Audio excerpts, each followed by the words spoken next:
We are at RMFG, a 21st century factory based in Fort Worth, Texas. Today we're sitting down with the founder, Kenneth Cassel, where he explains how he went from a gas station clerk to a factory founder, owner, and a vision of the future. Well, here we are, bright and early Wednesday morning, just a normal day in the shop. And we want to open up this series, talk about who we are, but we want to start with you because you're the founder, owner, CEO, first hire. Yeah, you hired yourself. Yeah. So let's start with a little bit of background about you. Kind of grew up very blue-collar family, and my dad's an electrician. I have 5 siblings. My mom, stay-at-home mom, very modestly, but grew up pretty mechanically inclined. So I used to help my dad basically restore old hot rods and that kind of stuff, and not in a glamorous way, like more like, you know, under the shade tree driveway, kind of thing, in the gravel. And then I would help my dad doing electrical work in the summers. And so that was, you know, basically the upbringing. I ended up having my first son, so I had to like make money. So I dropped out of college and I started working at a gas station. I was just a clerk, so I was like, you know, sweeping the floors and, you know, checking out customers. And I ended up getting into the maintenance department. And I spent, you know, 7 or 8 years there doing plumbing, electrical, HVAC, all kinds of stuff. Basically anything that would break, I would fix.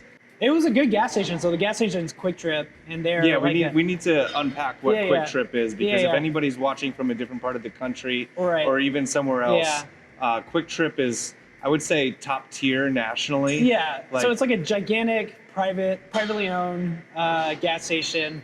They do like $20 billion a year in revenue. They like treat their employees well. They offer a lot of opportunities for advancement. And you legitimately made a career of this. This spanned, like you said, like 7 or 8 years. You know, I ended up, you know, having multiple kids during that time. I met my wife there. She was a store manager, and you know, I bought a house with like the money I was making there. So it was a good living, but I started looking for something else to do, but I didn't really have a super clear idea. I knew I wanted to do maybe something like engineering adjacent. Like I was very good at math. And so I've always been the kind of guy to just be building random stuff outside of work, right? So, you know, whether it be car projects or, you know, even furniture or whatever, just something to, you know, kind of be occupied. And I saw people on Reddit really randomly one day, they were building kegerators, but people were hooking, you know, cool like sensors and building graphs and stuff. And it was kind of like a digital hardware project. And so I wanted to build one just because I thought they were cool. And I'm not even like a big alcohol drinker. Like I maybe drink like literally like maybe 10 drinks a year. And I just thought, it was the journey, not the destination. And so, you know, people were using this device called Raspberry Pi. It's like a small computer to power these things. And I didn't really know anything about computers, software, but I bought one so I could start working on the project. And then I was like, all right, what do I do next? And basically people online were like, oh, you know, you have to learn Python. And so I started learning some programming. And long story short, I just ended up really enjoying programming. I started building random side projects. And ultimately I went back to school part-time for computer science while I was still working that trade job. And so that's how I kind of got started in software. Yeah, it's typical slip and fall case. Yeah. You slipped and fell into it. Which I never finished building the kegerator. Oh, man. So maybe we need to throw one together here. Well, you know, for the people who do drink beer, maybe we shouldn't do that at work.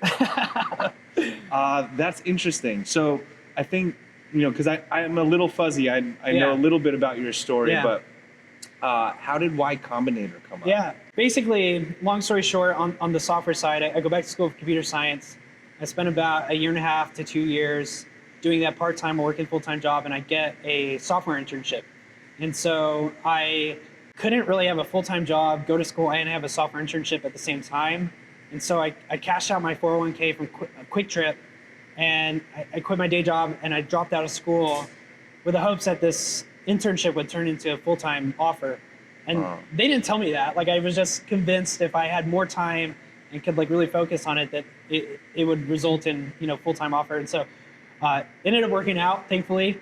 And you know, I spent a few years there as a software engineer, and same kind of thing. You know, I was working the software job, but on the side, I was always building projects, but this time it was software projects, right? And so basically I made a software project where I was teaching developers a certain technology called Vim, and I packaged it into like an interactive course. So I programmed all, the website, the interactivity, etc., and I put it on the internet, and it made like 10 grand in a month. And then I was like, wow, this is so cool. Like, I'll just make a bunch of courses, and I can make more from this than my day job, and then I'll, go hang out on a beach or something.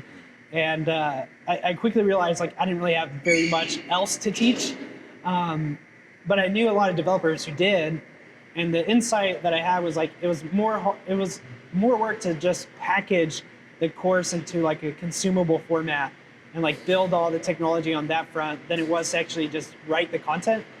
And so I built a course platform where these developers could, basically teach other software engineers what they knew, and they could make money from it. And so I built and launched that.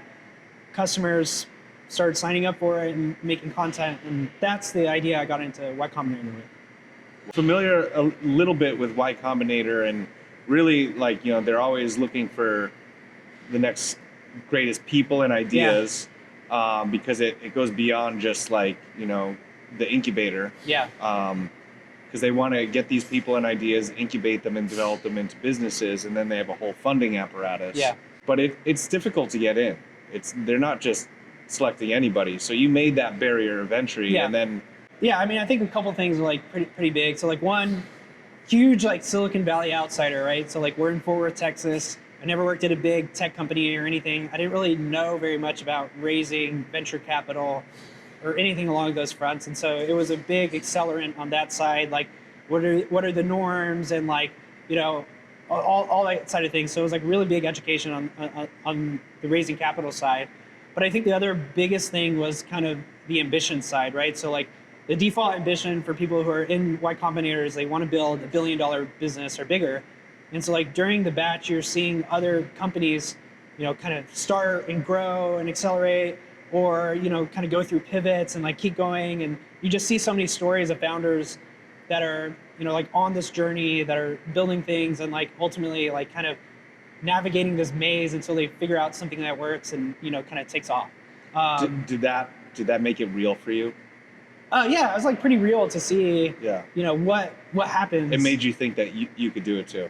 Yeah, for sure. Yeah, I think there is definitely something to be said about being around other very ambitious people, and then seeing, literally seeing them, okay, this week they're making X amount of dollars, and then by the end of the batch, it's oh, hey, they're in hyper growth already. They're growing really fast. They found something at work. They've been doing something that, and you kind of watched it from the beginning. And so it makes it more less of a mystery how things get big, right? Things get big because they start small, you make your customers happy, you build something people want. And so there's all these YC truisms and things that they tell you that sound like common sense, but really you get to see it kind of play out, right? Thanks for watching this week's episode. We're going to be doing more long-form content like this, unpacking some of the stories and developments behind this factory of the future and where we're headed. Please leave a comment down below about anything that you'd like to see. It comes directly to me. My name's Chris, and we look forward to seeing you on other future episodes.